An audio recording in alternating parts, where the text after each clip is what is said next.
Okay, so we got to start this video over. I'm sorry. I'm not quite sure if I'm charging my phone as my car is just sitting here, so it's really just getting battery from the charger. It's not going through the alternator, so it's not gonna. I hope it just sticks. I'm at 7%, so hopefully I could read enough. My phone just stays at 7%. I don't know if that's good for my phone. I'm really not sure. But Anfisa Sofiat came every day for at least an hour and asked me everything I knew. And I tried my best to cooperate with her as much as possible. She said that her messenger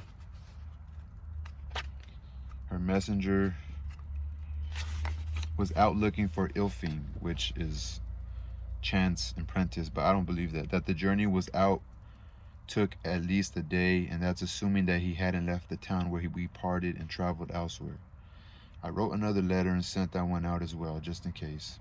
I'm not a spy, I assured her over and over again whenever she asked for information I didn't have. Secrets, blackmail, and hidden information, knowledge of the neighboring countries' weaknesses. Once, early on, she came to me and was strange, exceptionally strange. She stood close to me and sniffed me, checked my eyes and under my tongue as if I were a horse she was looking to buy. She watched me eat. She snapped her fingers and there was an enormous din in the hallway. Guards clattering metal on metal and banging things against the stone walls. It startled me out of my wits, and then she and I sat there staring at each other. She expectant, I deeply confused. She dropped the colorfully painted wooden ball in my lap, the sort a child might play with. Another test, I'd know now, double checking whether I was a black witch. I found out through more story trades with Ilya that Anfisa slept in the tower rather than going home to her own house. She occupied a locked room in the deepest basement, 4 levels underground and walled with stone 2 feet thick. I found out that she served herself from the same food the head steward served everyone, that she washed her own dishes and kept them locked in her room when she wasn't using them, that she drank from a water barrel that even the newest patrolmen used, and that she never touched wine, tobacco, anything else that had been made especially for her.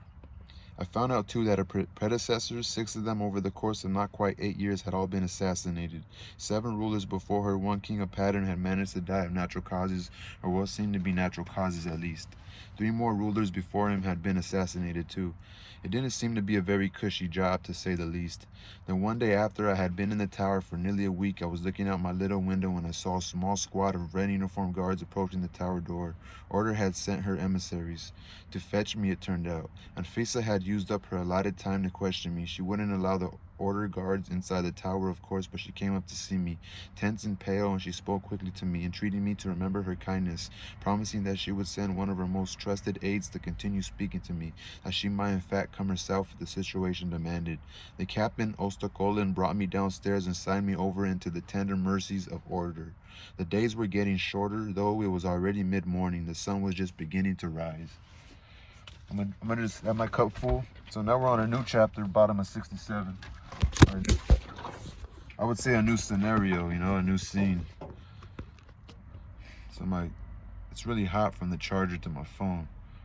So my phone's probably pretty hot. So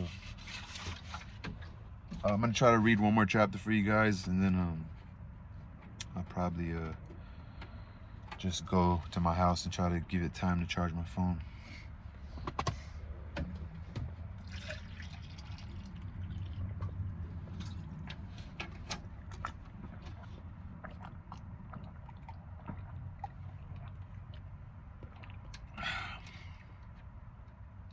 Forgot I hadn't drank water since coming up the hill.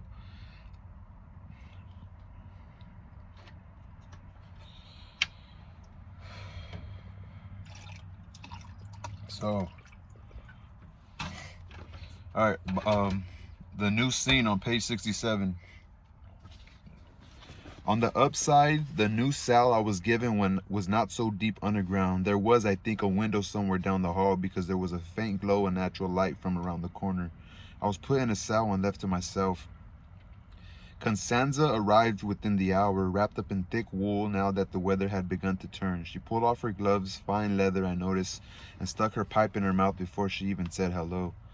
So you had a vacation at the Tower of Pattern, eh? She mumbled from around the stem as she lit her pipe leaf.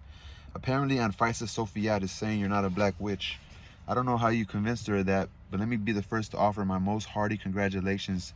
Did you know she submitted a memo that suggests a witchcraft charge might be a waste of time? So you have that at least. Well done. I think we can put that out of our minds for now. No one's going to pursue that unless they get really desperate. From start to finish, this pattern business has been an interesting development. Has it? I asked. I was overcome with despair, regardless of Constanza's views or news. Back to a cold, cramped cell, back to a hard bench to sleep on, and a ratty blanket. Back to stale bread and slop for my meals. I was already missing the tower. As Anfisa had asked, I remembered her fondly, though the news that she officially didn't believe I was a witch only frustrated me. How enraging it is when people announce something obvious as it were a breakthrough. I met the Queen of Justice before the pattern guard arrived to take me.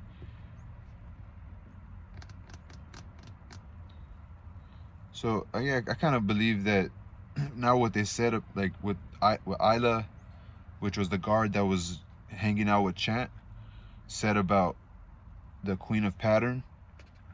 Her name's pretty hard to pronounce, but that she was a queen of pattern. She's like the queen of, like, it seems like the pattern.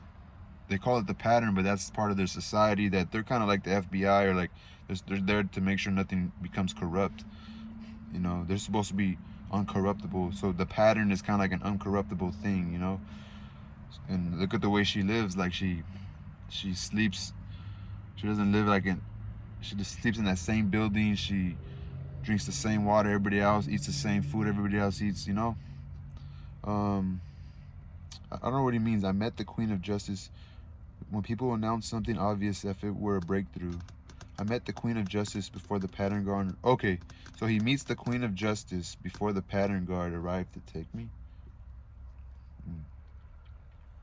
Has it? I asked what we're gonna. Constanza crossed her arms and blew out a stream of smoke. Did you? A social call, was it? I shook my head. Oh, so what I was saying, I think that when I said that I didn't believe her, that she gave the letter, she gave Chant's letter to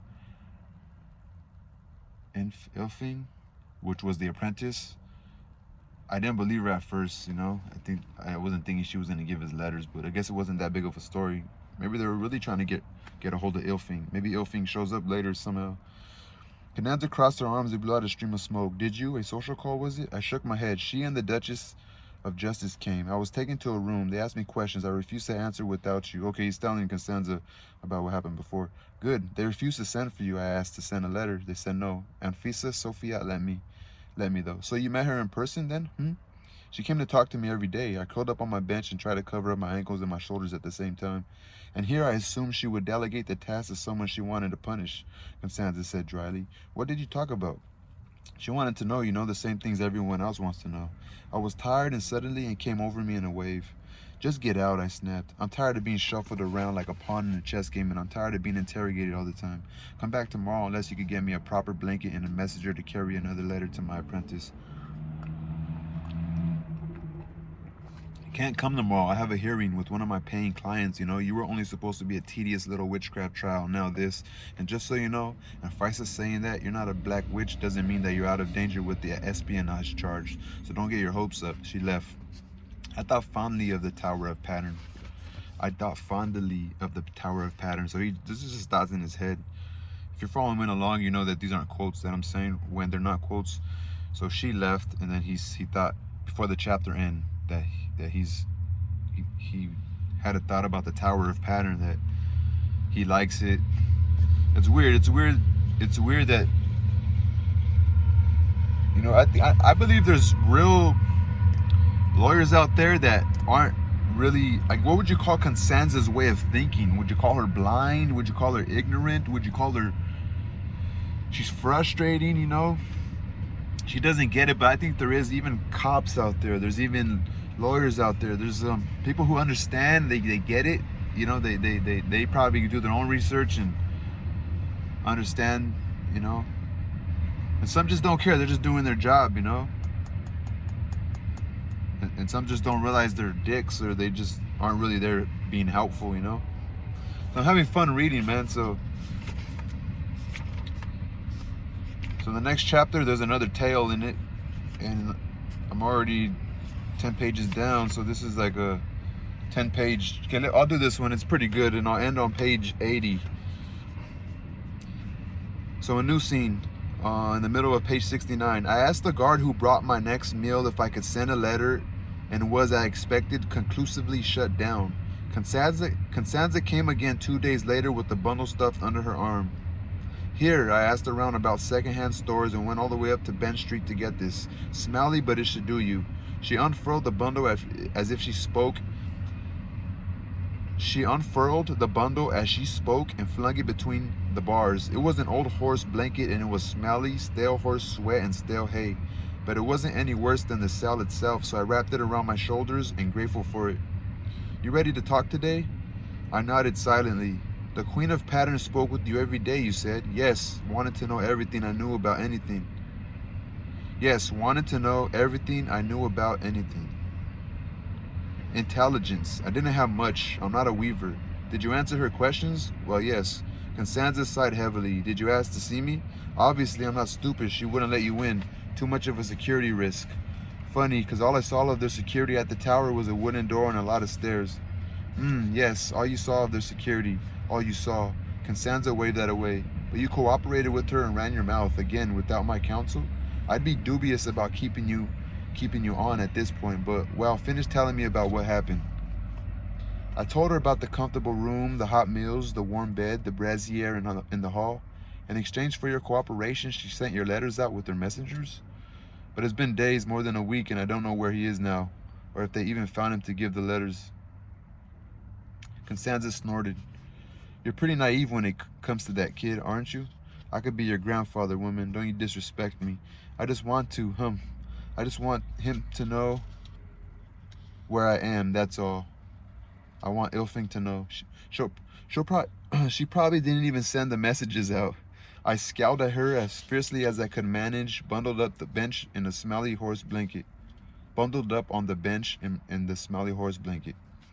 So he's just an old man, covered up in a blanket. She liked me, I said. She said she'd help me if I helped her, and I did my best, so why wouldn't she do the same? She rolled her eyes massively, and it wasn't a good look for her. Oh, I don't know, because she's a queen of spies, one of the most cunning women in the country, with dirt on everyone and no qualms about using it. And in the year or so since she was elected, has become a famous paranoid who barely leaves the tower except under heavy guard by her most trusted weavers and stewards. She probably kept those damn letters and has someone tearing them apart to find a code. You didn't write anything in code, did you? Of course I didn't. What do I have right to say in code? I have nothing to hide. I said, Ilfing, I have been charged with crimes I have not committed, and I'm being kept in prison in Vasilla until my trial's over. Be very careful how you talk to people. There's a very suspicious bunch and terribly rude to strangers. And that's all? I think so. They were short letters. None of them even left the tower. I'll bet money on it. You know I don't gamble on the long odds. Your apprentice is still wholly ignorant of your fate, but back to your case. This is getting a little bit interesting for me. I narrowed my eyes. Interesting? How so? The queen seems to be having a bit of spat over who gets to sink her claws into you. Constanza tapped her fingers on the arm of her chair. I did some digging and found out what was happening with them during your time in the tower. First, Anfisa Soviet pulled that stunt with her 19th modification right to question traitors and spies. Suspected traitors and spies, she corrected herself, seeing me about to object. Then the Queen of Justice, Zoria Miroslavat, basically threw a giant fit. That's the legal term for it, don't you know? Anyway, she threw a fit about Anfisa Sophia getting to keep you locked up in the tower where no one could get to you when she filed what I think we can technically refer to as an epic fuckload of injunctions and objections and, well, all the legal paperwork tantrums she and her clerks could think of. But the law is the law, and Casimir Vanyos, that's the king of law, said that there wasn't any way to get around it. But then Vera Kiliak came in, Zoria Miroslavat's side, obviously, because order and justice have always been like this. She crossed two fingers to show me. No matter who the primes are, and Vera Gilead and Zoria Miroslavat have been even more like that. They're like mother and daughter, practically. This all lined up with what Ilya had told me, and my head spun just imagining the mental acrobatics I would have to do to follow all this without his explanations. Anyway, once Vera Gilead got involved, Casimir Vanyos had to take it to a formal vote among the primes, and since Taishaneya Tarmos abstains most of the time because she doesn't give a shit and the prime of law is required to always abstain,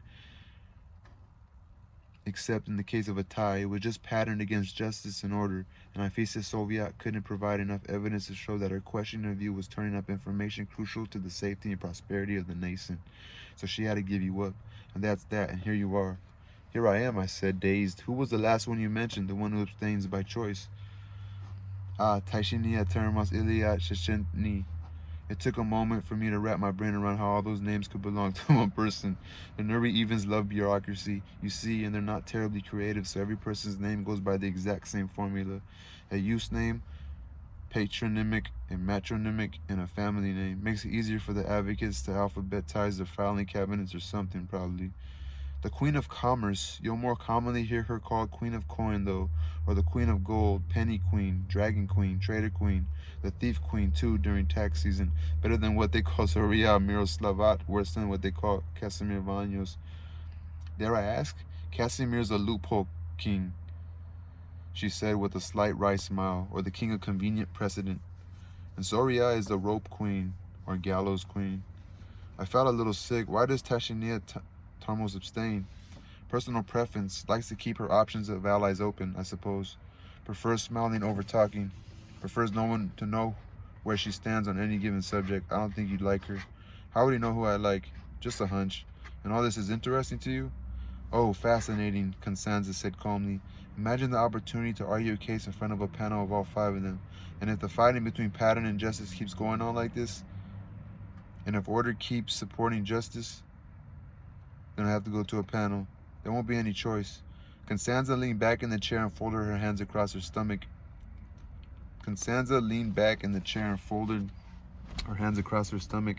At this point, it's looking like I could lose this case horrifically and still walk away covered in roses.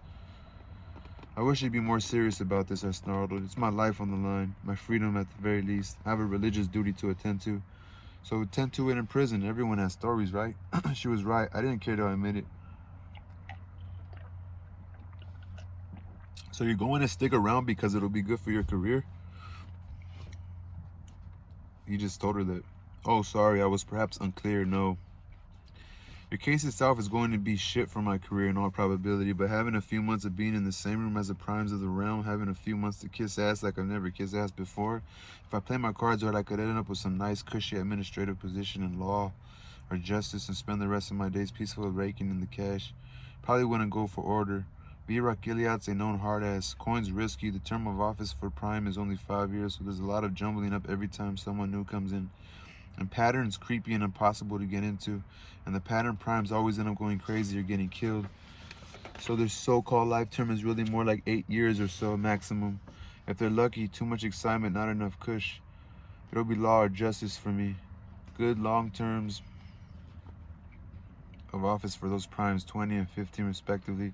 Nice and sedate, stable, not immediately. Though, I've got another 7 or 10 years of trial court dramatics in me, but I'm not as young as I used to be, and I'm getting sick of these fucking students following me everywhere, wanting to be monitored or mentored or something. Haven't you ever heard of integrity? In some places, it's thought to be honorable to advance yourself through your skills and personal honor rather than this kissing ass, as you eloquently put it. I'm not interested in doing things the hard way. I never had to do it that way before, and I'm not about to start now. Lucky for her that she ever had a choice about doing things the hard way or not. Look on the bright side, I'm probably not going to leave you overboard at this point, probably as long as the primes are this interested in you. She tapped a finger against her cheek deep in thought. Casimir Vanyos is going to stay interested. He has to, as long as those 3 are at each other's throats. With Tashinia Tarmos, I wonder if we could get her to come down on our side. Are you sure you don't have anything to bribe her with if it came to that? Only what's in here. I jabbed the finger at my forehead. It doesn't seem to be valuable to anyone but me. Ha, so said Vanya the Smith. Who? Vanya the Smith. Vanya Skyforger. I shook my head. Folk hero? Sort of. Aren't you supposed to know all the stories there are? I never claimed that. I only know a lot of them, I grumbled. Only as I've heard in my whole life, or that my master heard in hers. I wrapped the horse blanket tight around my shoulders. I liked to hear it. I was starting to think you people didn't have any stories.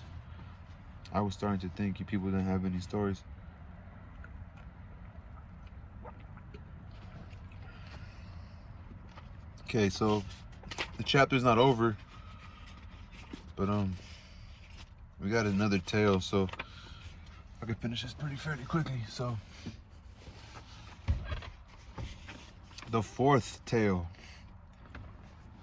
Oh, I didn't know that was okay, the Fourth tale. Vanya the Smith and the 30 Iron Swans. Right, so Vanya the Smith was working in his shop one day, slow week. It was the middle of the winter and there wasn't anyone who wanted to trek all the way through the drifts to get their things repaired or to buy tools. So there's Vanya, right, amusing himself by practicing some tricky smith things. I don't know the names of them. I'm not a smith. Making little toys out of iron and steel, making pretty weapons and such. He had to keep his forge hot, you see. I think that's important. Maybe it was a magic forge.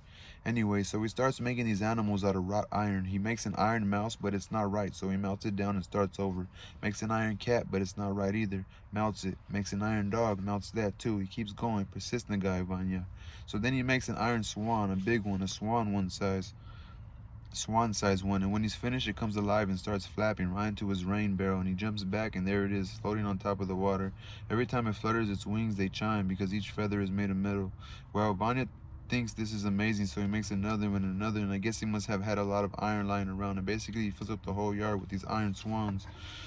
Well, what good is an iron swan, thinks Vanya. Not much to anyone, but he likes them real well, and they're quiet except for that metal chiming noise they make. He's a smith, he likes metal, he thinks it's a nice sound. Anyway, they're alive and he feels bad about trying to grab one and get it melted down. So they stick around his smithy for a while. They wander down to the pond and swim around. They make nests out of scrap metal on his roof and stuff. They don't cause any trouble and he goes about his own business. So eventually there's a little warm spell and everyone who needs something from Vanya comes up to see him, and they're all astonished to see these iron swans sitting around all over the place. Vanya, they say, what are all these swans? And Vanya says, oh, just things I made. I think they're pretty.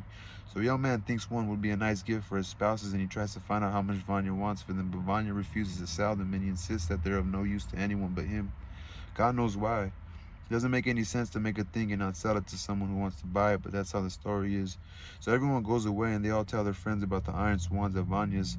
And when the next warm spell comes, an even bigger crowd goes over there, and some people want to buy the swans, but Vanya says no, and all those people go home and complain about it. Then the Earl of Order in the village hears about the swans, and he doesn't even wait for the blizzards to stop. He treks out there in the snow and the wind and knocks on Vanya's door. Wants to give him all the coin for one of the swans. Vanya says no, says they're not worth anything to anyone but him. So the Earl of Order goes home and he gets all his patrolmen, and they go back out and beat Vanya up and take all the swans. Is that it? I asked. And when she was done, what do you mean, is that it? Of course that's it. It's a good story.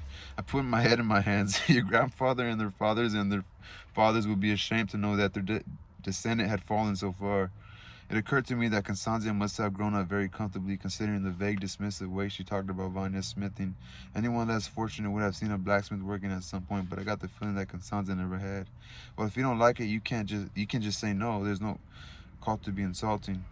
2,500 years of myth and storytelling tradition in Arjun, and this errant daughter just ran off some little fable like it was town gossip, I groaned. Constanza took out her pipe and chomped on the end of it. That's just the way it was told to me. You're being very rude. It's a story about a man who was too much of an idiot to see that other people value what he had for some quality that he didn't even know about. At least you get it. It's hard not to get it, I muttered, when you all but bashed me in the face with the moral of it. Poor Vanya. Poor Vanya, for real.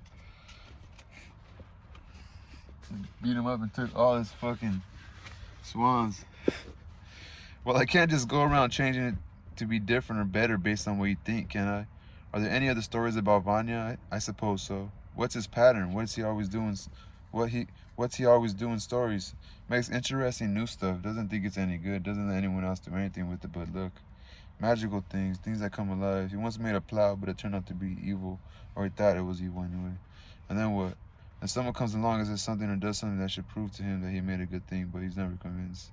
There's a story that like your grandfather's father would have told in Arjuna, Raya, Manjun, and Wondrous Blue Panther. Well, you can keep it to yourself, she sniffed. I don't find myself much in the mood to listen to you right now. Fine, did you find out about me sending a letter to your apprentice? I didn't, she said. Maybe I'll do it if I can't get out a better way to ask about it. Look, it wasn't, I stopped, huff. She was taking it far too personally, and it wasn't even her story. Not one she'd come up with. What call did she have to get so offended? Fine, listen, the purpose of that story was to prove a point to me, yes, to show that maybe I have something that primes want, even if I think that everything I have on offer is worthless to them. To show that maybe I have something the primes want. Fine, listen, the purpose of that story was to prove a point to me, yes, to show that maybe I have something the primes want, even if I think that everything I have on offer is worthless to them. You made that point. I got the point. I could teach you how to make the point better, but if that's the way Nervy Evans tells stories, and that's the way Nervy Evans tells stories, and even if it goes against everything I consider best practice, I still don't have any right to make a judgment call in it. I harumphed. It was unfamiliar and it made me miss familiar things. I'm leaving, Constanza said. Will you come again tomorrow? I'll come again for your next hearing. The room was colder after she left, and I was quietly grateful for the horse blanket. The cold seemed like it made my joints into rocks. A glimmer of regret dawned on me. I had been too harsh with her after all. And the story really hadn't been as bad as all that. I had held her to chant standards, not layman's standards, because she understood about telling stories. Because she has this way about her, the same gift as Ilfing, but backwards. Ilfing looks at anyone and sees the best thing about them, sees their kindness, their loves, whatever the little whisper of divine grace they have within them. Constanza sees not the worst thing, I don't think, but the wretched parts, the petty parts, the little jealousies and grudges. She's more like me than Ilfing, more like me than I would admit to just anyone. I think that's why we clash as we do. We see a mirror of ourselves in each other, and neither of us can come up with a story about ourselves to disguise it. It's uncomfortable and upsetting to have yourself stripped naked down to the bedrock of your soul with one hard glance from someone as unsympathetic as yourself. Ilfing embraces the whole world, loves unreservedly, gives his entire heart away with a blind faith that he'll get something equal in return. Constanza and I give nothing of ourselves away, and yet, as much as I annoy her and as much as she annoys me, neither of us has quite concluded that there's nothing in humanity worth redeeming. Neither of us has quite concluded that there's nothing